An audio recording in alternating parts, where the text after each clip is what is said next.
Subscribe touch பண்ணுங்க. நம்ம ஊர் தோசை மாவு இல்லை, அந்த ஊரில் என்னது பேன் கேக் மாவு, ஸ்வீட் மாவு எப்படி தோசை ஊற்றுறாங்க பாருங்கள்.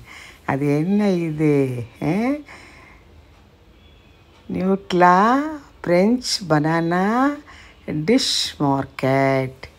இந்த மாதிரி தோசை பெருசாக ஊற்றி நல்லா திருப்பி போட்டு அதில் ஒரு கிரேவி தடவி பனானா கட் பண்ணி போட்டு என்னவோ அந்த ஒவ்வொரு நாட்டுக்கும் ஒரு ஒரு டேஸ்ட்டு. ஆனால் நம்ம என்ன பண்ணுறோம், மால் போனால் அங்கே உள்ள இதெல்லாம் பார்க்குறோம், விதவிதமாக எப்படி இருக்குது, நீட்டாக பண்ணுறாங்கல்ல. நம்ம ஒரு மாதிரியே பண்ணுறாங்க பாருங்கள். மொந்து ஊற்றிட்டு ஒரு இது மாதிரி வச்சுருக்காங்க குட்டில். அது அழகாக நம்ம என்ன பண்ணுவோம், நம்ம ஊர்லெலாம் விளக்கமாறு தொடப்பம் இருக்கும் கடைகளில். இங்கே என்ன பண்ணுறாங்க, ஒரு குச்சி வச்சு கரெக்டாக அப்படி ரொட்டேட் பண்ணுறாங்க.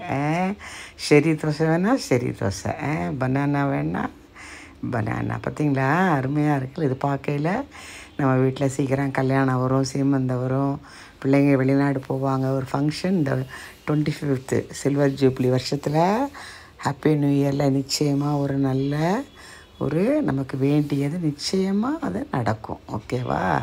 ரொம்ப அருமையாக இருக்குது. வாங்க அப்புறம் நெக்ஸ்ட் ஆஃபெல்லாம் எப்படி இருக்குன்னு பார்த்துட்டே போகலாம். என்ன பண்ணுறாங்க பாருங்கள், என்னென்னோ வச்சுருக்காங்க. அது ஒரு டேஸ்ட்டு கொடுக்கும். இது நெட்டிலா பனானா பிரெஞ்ச் டிஷ் மார்க்கெட்.